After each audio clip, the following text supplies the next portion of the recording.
Many faces who within themselves they think, you know what, brother, I got a long time to go, man. I'm young, brother, I'm young. My brothers, I've had the most interesting 5 weeks of my life. I've buried almost 8 brothers in the last 5 weeks. All of which were under the age of 25. All of which were under the age of 25 years old.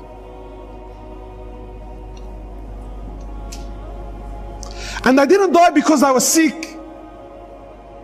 They didn't die because, you know what, he had some illness that doctors couldn't work out. No, perfectly fine boys. Wallahi, one of them, 18 years old, built like a tank. We actually had to bend his legs when we put him into the ground. He was so big, we actually couldn't fit him into the hole. We actually had to bend his legs to get him in there.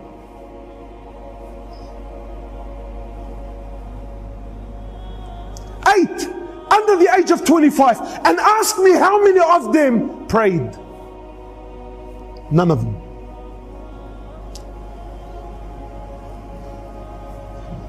How many of them were familiar with Quran? None of them. This is what the people around them are telling me. This is what their friends are telling me. My brothers, you sit here hopeful thinking I have a long life. What gives you this hope, my brother? Go to the cemetery, billah alaik, please. I urge you, go to the cemetery and look and read the tombstones. But gone are the days when, you know, wallahi, I remember growing up, death belonged to Abu Ali and Abu Ahmed, who's done Hajj, and all of his kids are now married, and you know, he's got grandkids, he's 70 years old, he's croaking a white beard. Those days are long gone. You know, I'm 30 now. And for the most part of my life, every funeral I went to was in the old section of Rookwood Cemetery. In the last few years, we filled up that one, plus 2 new sections that they gave us, and we're already halfway through the new one that they gave us. And 70% of these people that are buried there, 70% are under the age of 35 years old. And yet we're still running amok in this world. We're still running amok. My brothers, life is serious, man. I hate to break it to you, wallahi. You know, I can sit here and give you this nice, beautiful talk. I can do that for you, inshallah, and make you feel good. You know, brothers tell me, brother, why have you become so pessimistic?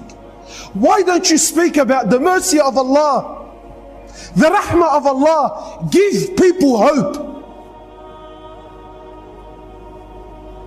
Sometimes hope in the wrong hands,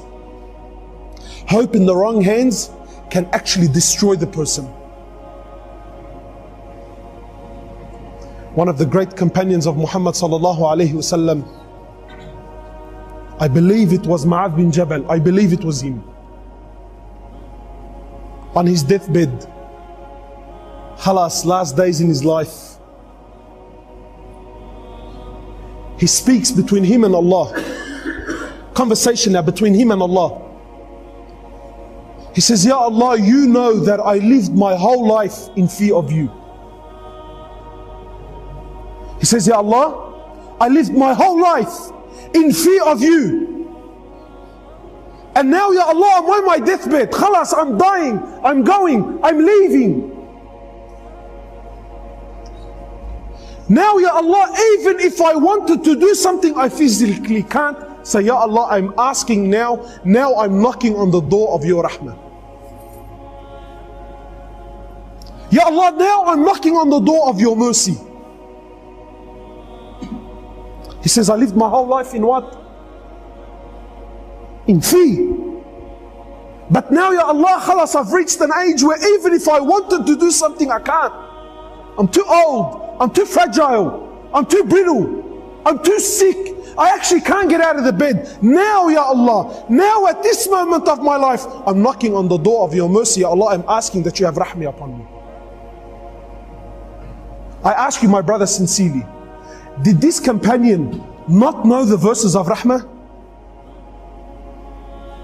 No, he knew it. But he knew, my brothers, that his life is serious. Brothers, you only get one shot. There's no coming back. There's no coming back. You only get one shot at life.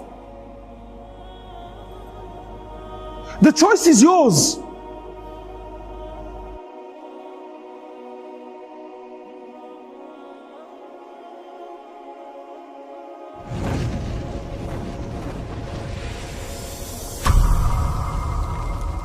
سبيل الدموع سبيل مريح تنهد يا صاحي كي تستريح وغصت